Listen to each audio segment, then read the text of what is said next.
عايز تعرف يعني ايه تيكي تاكا؟ اتفرج على الفيديو ده من المخترعين بتوع التيكي تاكا.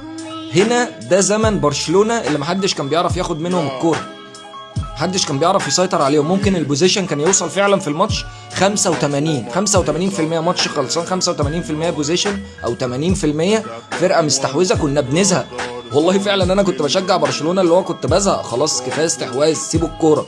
بيدخلوا بيها جوه الجول زي ما انتم شايفين كده، اللي هو طب ليه؟ ما الكورة يعني اسهل من كده، يعني مش لازم تعقدوها قوي كده. بصوا كام بصه وسواريز في الاخر يحطها بكعبه. 1 2 3 4 مش ست مثلثات في ثانيه وبيخطفوهم. مفيش فرقه انا شفتها بتعمل ده، مفيش فرقه حرفيا عملت ده، نفذت التيكي تاكا كده زي برشلونه في البرايم بتاعها في الوقت ده. فولو يا صديقي لو مش عامل لنا فولو، وتعالى نكمل كده الفيديو واتفرج على العظمه اللي هتحصل في اخر الهجمه دي. بص ميسي